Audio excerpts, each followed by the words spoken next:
ലൂക്കാശ്ലീഹായുടെ സുവിശേഷം 1-ാം അധ്യായത്തിന്റെ 26 മുതലുള്ള തിരുവചനങ്ങൾ. യേശുവിന്റെ ജനനത്തെക്കുറിച്ച് അറിയിപ്പ്. 6-ാം മാസം ഗബ്രിയേൽ ദൂതൻ ഗലീലയിൽ നസ്രത്ത് എന്ന പട്ടണത്തിൽ ദാവീദിന്റെ വംശത്തിൽപ്പെട്ട ജോസഫ് എന്ന പേരായ പുരുഷനുമായി വിവാഹ നിശ്ചയം ചെയ്തിരുന്ന കന്യകയുടെ അടുത്തേക്ക് ദൈവത്താൽ അയക്കപ്പെട്ടു. അവളുടെ പേര് മറിയം എന്നായിരുന്നു. ദൂതൻ അവളുടെ അടുത്ത് വന്ന് പറഞ്ഞു, ദൈവകരം നിറഞ്ഞവളെ സ്വസ്തി, കർത്താവ് നിന്നോടുകൂടെ. ഈ വചനം കേട്ട് അവൾ വളരെയേറെ അസ്വസ്ഥയായി. എന്താണ് ഈ അഭിവാദനത്തിന്റെ അർത്ഥമെന്ന് അവൾ ചിന്തിച്ചു. ദൂതൻ അവളോട് പറഞ്ഞു, മറിയമേ, നീ ഭയപ്പെടേണ്ട, ദൈവസന്നിധിയിൽ നീ കൃപ കണ്ടെത്തിയിരിക്കുന്നു. നീ ഗർഭം ധരിച്ച് ഒരു പുത്രനെ പ്രസവിക്കും. നീ അവന് യേശു എന്ന് പേരിടണം. അവൻ വലിയവനായിരിക്കും, അത്യുന്നതന്റെ പുത്രൻ എന്ന് വിളിക്കപ്പെടും.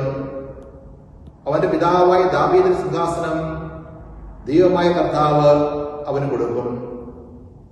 യാക്കോബിന്റെ ഭവനത്തിന്മേൽ അവൻ എന്നേക്ക് ഭരണം നടത്തും. അവൻ രാജ്യത്തിന് അവസാനം ഉണ്ടാകുകയില്ല. ദൂതൻ മറിയം ദൂതനോട് പറഞ്ഞു, ഇതെങ്ങനെ സംഭവിക്കും? ഞാൻ പുരുഷനെ അറിയുന്നില്ലല്ലോ. ദൂതൻ മറുപടി പറഞ്ഞു, പരിശുദ്ധാത്മാവ് നിന്റെ മേൽ വരും, അത്യുന്നത നിന്റെ മേൽ ആവസിക്കും. ആകയാൽ ജനിക്കാൻ പോകുന്ന ശിശു പരിശുദ്ധൻ, ദൈവപുത്രൻ എന്ന് വിളിക്കപ്പെടും. ഇതാ നിന്റെ ചാർച്ചക്കാരി വൃദ്ധയായ എലിസബത്തും ഒരു പുത്രനെ ഗർഭം ധരിച്ചിരിക്കുന്നു. വന്ധ്യ എന്ന് പറഞ്ഞിരുന്ന അവൾക്ക് 6-ാം മാസമാണ്. ദൈവത്തിനൊന്നും അസാധ്യമല്ല. മറിയം പറഞ്ഞു, ഇതാ കർത്താവിന്റെ ദാസി, നിന്റെ വാക്ക് എന്നിൽ നിറവേറട്ടെ. ഈശോയിൽ ഏറ്റവും സ്നേഹം നിറഞ്ഞവരെ, നമ്മളിന്ന് പരിശുദ്ധ അമ്മയുടെ ജന്മതിരുനാള് ആഘോഷിക്കുകയാണ്. സഭയില് 3 പേരുടെ ജന്മതിരുനാള് മാത്രമാണ് നമ്മൾ ആഘോഷിക്കുന്നത്. ഡിസംബർ 25-ാം തീയതി നമ്മള് ഈശോയുടെ ജന്മതിരുനാള് ക്രിസ്മസ് ആഘോഷിക്കുന്നു. അതുപോലെ നമ്മള് സ്നാപയോഹന്നാന്റെ ജന്മതിരുനാള് ആഘോഷിക്കുന്നു ജൂൺ മാസത്തില്. ഇന്ന് ഈ 8 നോയമ്പിന്റെ സമാപനത്തില് പരിശുദ്ധ അമ്മയുടെ ജന്മതിരുനാള് നമ്മൾ ആഘോഷിക്കുകയാണ്.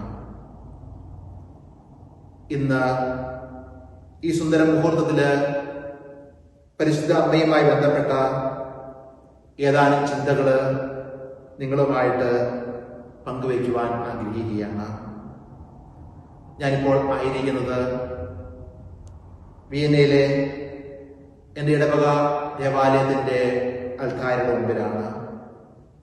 അൾത്താരയുടെ പുറകില് നമുക്ക് കാണാൻ സാധിക്കും പരിശുദ്ധ അമ്മയുടെ സ്വർഗാരോപണത്തിന്റെ ചിത്രം. പരിശുദ്ധ അമ്മ സ്വർഗത്തിലേക്ക് സംഭവിക്കപ്പെടുന്നത്. എന്താണ് പരിശുദ്ധ അമ്മയ്ക്ക് ഇത്ര പ്രാധാന്യം? പരിശുദ്ധ അമ്മയുടെ ഈ ലോക ജീവിതം എന്ന് പറയുന്നത് പരിശുദ്ധ അമ്മയുടെ ജനനം മുതല് പരിശുദ്ധ അമ്മയുടെ സ്വർഗാരോപണം വരെയാണ്. പക്ഷേ എന്നാല് പരിശുദ്ധ അമ്മ ദൈവത്തിന്റെ പ്രത്യേക പദ്ധതിയാല് യേശുവിന് ജന്മം കൊടുക്കുവാൻ വേണ്ടി ദൈവം തിരഞ്ഞെടുത്ത് ലോകത്തിലേക്ക് അയച്ച ഒരു കന്യകയാണ്. നമ്മള് ലൂക്കാശ്ലീഹായുടെ സുവിശേഷത്തില് പരിശുദ്ധ അമ്മയുടെ ജനനത്തെക്കുറിച്ചുള്ള ഗബ്രിയേൽ മാലാഖയുടെ അറിയിപ്പ് കണ്ടു. അതിന്റെ ഏറ്റവും അവസാനത്തെ ഭാഗത്ത് ദൈവഹിതത്തിന്, ദൈവത്തിന്റെ ഇഷ്ടത്തിന് സ്വയം വിട്ടുകൊടുക്കുകയായിരുന്നു. ദൈവം തന്റെ പദ്ധതിക്കായിട്ട് വിളിച്ചപ്പോൾ ദൈവത്തിന്റെ ഹിതം എന്ത് എന്ന് മനസ്സിലാക്കി ദൈവ പദ്ധതിക്ക് പൂർണ്ണമായിട്ട് വിട്ടുകൊടുക്കുന്നു.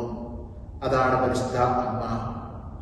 പരിശുദ്ധ അമ്മയുടെ ജീവിതം നമുക്കറിയാം, അത് മുഴുവനും യേശുവുമായിട്ട് ബന്ധപ്പെട്ടിരിക്കുന്നതാണ്.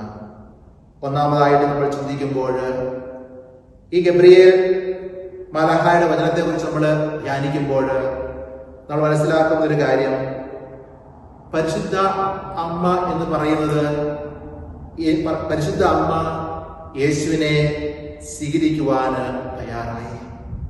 ഇവിടെ ഓരോ വ്യക്തികൾക്കും അവരുടേതായ താല്പര്യങ്ങളും പദ്ധതികളും ഇഷ്ടങ്ങളുമൊക്കെയുണ്ട്.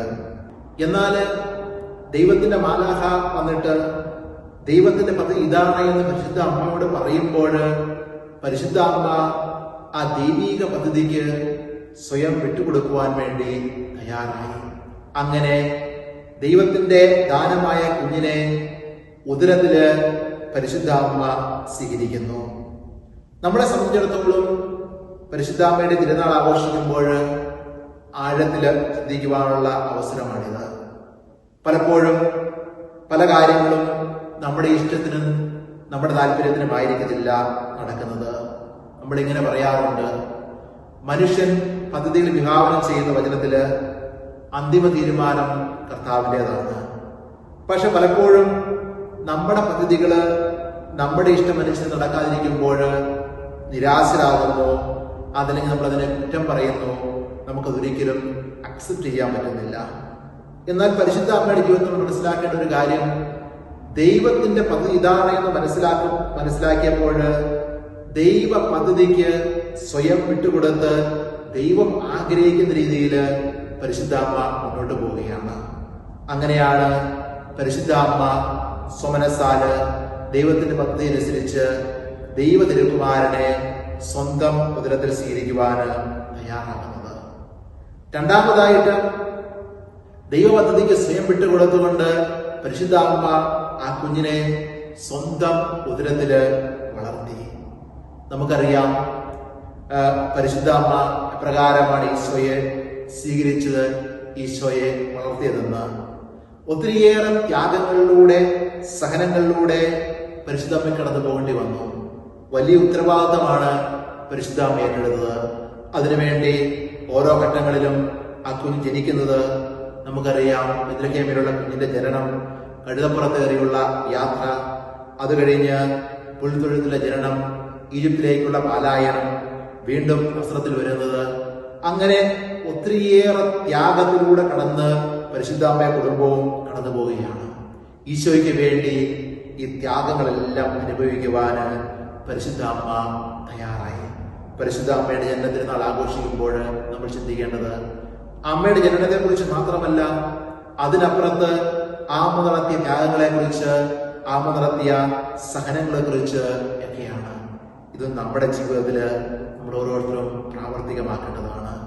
ഓരോ ക്രിസ്ത്യാനിയും ക്രിസ്തുവിന് വേണ്ടി ത്യാഗങ്ങൾ സഹിക്കുവാനും തയ്യാറാകണം.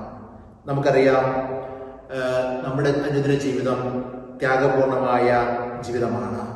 ദൈവം നമ്മളെ വിളിച്ചിരിക്കുന്നത് നമ്മുടെ ജീവിതത്തിൽ ഉത്തരവാദിത്തങ്ങള് ത്യാഗങ്ങൾ ചെയ്ത് ഏറ്റെടുക്കാനാണ്. ഏത് സാഹചര്യത്തിലും എവിടെയും നമുക്ക് നമ്മുടെ ഉത്തരവാദിത്വം നിറവേറ്റുന്നതിന് ഒത്തിരിയേറെ ത്യാഗങ്ങൾ ചെയ്യണം.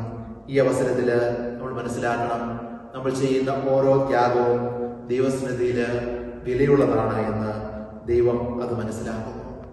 മൂന്നാമതായിട്ട് പരിശുദ്ധാമ്മയെ കുഞ്ഞിനെ സന്തോഷപൂർവ്വം സ്വീകരിച്ചു, വളർത്തി, ത്യാഗം ചെയ്തു. അതിനുമപ്പുറത്ത് യേശുവിനെ ലോകത്തിന് വിട്ടുകൊടുക്കുവാൻ തയ്യാറായി. ഇത് ദൈവത്തിന്റെ ദാനമാണ്. ദൈവത്തിന്റെ ദാനം സ്വീകരിച്ച് ദൈവത്തിന്റെ ദാനം വളർത്തി. അതിന്റെ സമയമായപ്പോൾ പരിശുദ്ധാമ്മ തന്റെ കുഞ്ഞിനെ ലോകത്തിന് പ്രദാനം ചെയ്യുന്നു. ഇനി രക്ഷ, ഇനി കുഞ്ഞ് തൻ്റേത് മാത്രമല്ല, മറിച്ച് മനുഷ്യവർഗം മുഴുവനും ഈ യേശുവിലൂടെ രക്ഷ പ്രാപിക്കണം. അത് മനസ്സിലാക്കിയപ്പോൾ നമുക്കറിയാം, കാനായിലെ കല്യാണ വിരുന്നിൽ മുതൽ നമുക്ക് യോഹന്നാൻ സുവിശേഷം കാണാൻ സാധിക്കും. അവൻ പറയുന്നത് പോലെ ചെയ്യുക, ദൈവത്തിന്റെ ഇഷ്ടം അതാണ്, അതുപോലെ പ്രവർത്തിക്കുക. പരിശുദ്ധാമ്മ അന്ന് മുതൽ യേശുവിനെ ലോകത്തിന് പ്രദാനം ചെയ്യുകയാണ് ചെയ്യുന്നത്. പിന്നീട് അതുവരെയും പരിശുദ്ധ അമ്മ യേശുവിൻ്റെ കൂടെ ആയിരുന്നു എങ്കിൽ പിന്നെ പരിശുദ്ധ അമ്മ യേശുവിനെ അനുഗമിക്കുകയാണ്. ദൈവത്തിന്റെ പ്ലാൻ മനസ്സിലാക്കി യേശു എവിടേക്ക് പോയോ അവിടെയെല്ലാം പരിശുദ്ധ അമ്മ യേശുവിനെ അനുഗമിക്കുകയാണ് ചെയ്യുന്നത്. ശിഷ്യന്മാരുടെ കൂടെയൊക്കെ നമുക്ക് സുവിശേഷം നമുക്ക് കാണാൻ സാധിക്കും. ദാനങ്ങൾ, ഒത്തിരിയേറെ കാര്യങ്ങൾ നമുക്ക് നൽകിയിട്ടുണ്ട്. അത് മറ്റുള്ളവർക്ക് വേണ്ടി നമ്മൾ ചെലവഴിക്കുവാൻ തയ്യാറാകുക. പരിശുദ്ധ അമ്മയുടെ ജനനം നമുക്ക് നൽകുന്ന സന്ദേശം അതാണ്. ലോകത്തിന് നൽകുവാൻ തയ്യാറാകുക. നമുക്കുള്ളതൊന്നും നമ്മുടെ സ്വന്തമായിട്ട് കണക്കാക്കാതെ അത് മറ്റുള്ളവർക്ക് കൂടി അവകാശപ്പെട്ടതാണ് എന്നുള്ള ചിന്തയിൽ പങ്കുവെച്ച് ജീവിക്കുക. ഈ ഒരു മനോഭാവം പരിശുദ്ധ അമ്മയുടെ ജന്മതിരുനാള് നമ്മളെ ഓരോരുത്തരെയും നയിക്കേണ്ടതുണ്ട്. അതുകൊണ്ട് തന്നെ ഇത്രമാത്രം ത്യാഗപൂർണമായ ജീവിതത്തിലൂടെ കടന്നു പോയതുകൊണ്ട്, ഇത്രമാത്രം യേശുവിന് വേണ്ടി ത്യാഗങ്ങൾ സഹിച്ച് യേശുവിനെ ലോകത്തിന് പ്രദാനം ചെയ്തുകൊണ്ടാണ് പരിശുദ്ധ അമ്മയ്ക്ക് സഭയില് ഇത്രയും ഉന്നതമായ സ്ഥാനം നമ്മൾ കൊടുക്കുന്നത്. സകല വിശുദ്ധന്മാരെക്കാട്ടിലും സകല മാലാഖമാരെക്കാട്ടിലും ഉന്നതമായ സ്ഥാനങ്ങൾ കൊടുത്തിരിക്കുന്നത്. നമുക്കറിയാം, പരിശുദ്ധ അമ്മയെ കുറിച്ച് ചിന്തിക്കുമ്പോൾ ഒത്തിരിയേറെ വിശ്വാസ സത്യങ്ങളുണ്ട്. പരിശുദ്ധ അമ്മ നമ്മള് ദൈവത്തിന്റെ മാതാവായിട്ട് നമ്മൾ കണക്കാക്കുന്നു. പരിശുദ്ധ അമ്മയെ അമലോത്ഭവിയായി കണക്കാക്കുന്നു. പരിശുദ്ധ അമ്മയെ നമ്മള് നിത്യകന്യകയായിട്ട് കണക്കാക്കുന്നു. പരിശുദ്ധ അമ്മയുടെ സ്വർഗ ആരോപണത്തിന് നമ്മൾ വിശ്വസിക്കുന്നു. ഇപ്രകാരം ഒരു വ്യക്തിക്ക് തന്റെ ജീവിതത്തില് പരിശുദ്ധ അമ്മയെ എല്ലാ വിധത്തിലും വലിയ ഒരു മാതൃകയായിട്ട് സ്വീകരിക്കാൻ നമുക്ക് സാധിക്കും. അതുകൊണ്ടാണ് യേശുവിനെ കൈപിടിച്ച് നടത്തിയ അമ്മ, ആ അമ്മയുടെ കൈപിടിച്ച് നമ്മൾ മുമ്പോട്ട് പോകണം. അമ്മയുടെ ജീവിതത്തിലേക്ക് നമ്മൾ തിരിഞ്ഞു നോക്കിക്കൊണ്ട് അമ്മയുടെ ജീവിതത്തില് അമ്മ ചെയ്ത ത്യാഗങ്ങളും പരിശുദ്ധമ്മയുടെ ജീവിത മാതൃകയും എല്ലാം ഓരോ ക്രിസ്ത്യാനിയും അനുകരിച്ചിരിക്കണം. ഇപ്രകാരം മാതൃത്വത്തിന്റെ ഏറ്റവും മഹനീയമായ ഭാവം പരിശുദ്ധ അമ്മയില് നമുക്ക് കാണാൻ സാധിക്കും.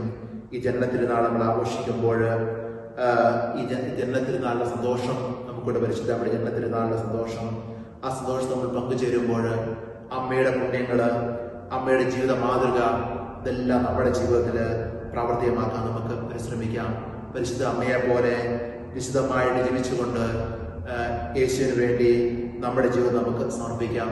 പുണ്യത്തിൽ ജീവിച്ചുകൊണ്ട് സ്വർഗ്ഗം ലക്ഷ്യമാക്കി എൻ്റെ പുറകിൽ കാണുന്ന ആ ചിത്രത്തിൽ കാണുന്നത് പോലെ പരിശുദ്ധ അമ്മ സ്വർഗത്തിലേക്ക് എടുക്കപ്പെടുകയാണ് ചെയ്യുന്നത്.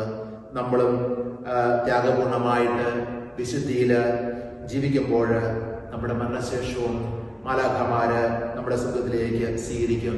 യേശുവിന്റെ കൂടെ ആയിരിക്കുവാന്, സ്വർഗ്ഗ സന്തോഷം ലഭിക്കുവാന്, പരിശുദ്ധ അമ്മയുടെ ജീവിത മാതൃക അനുകരിച്ച് വിശുദ്ധിയിൽ ജീവിക്കുവാനും സ്വർഗം പ്രാപിക്കുവാനും നിങ്ങൾക്ക് എല്ലാവർക്കും സാധിക്കട്ടെ എന്ന് ഞാൻ പ്രാർത്ഥിക്കുന്നു. ഇന്ന് നിങ്ങൾക്ക് എല്ലാവർക്കും പരിശുദ്ധ അമ്മയുടെ ജന്മതിരുനാളിന്റെ എല്ലാവിധ മംഗളങ്ങളും ആശംസിക്കുന്നു.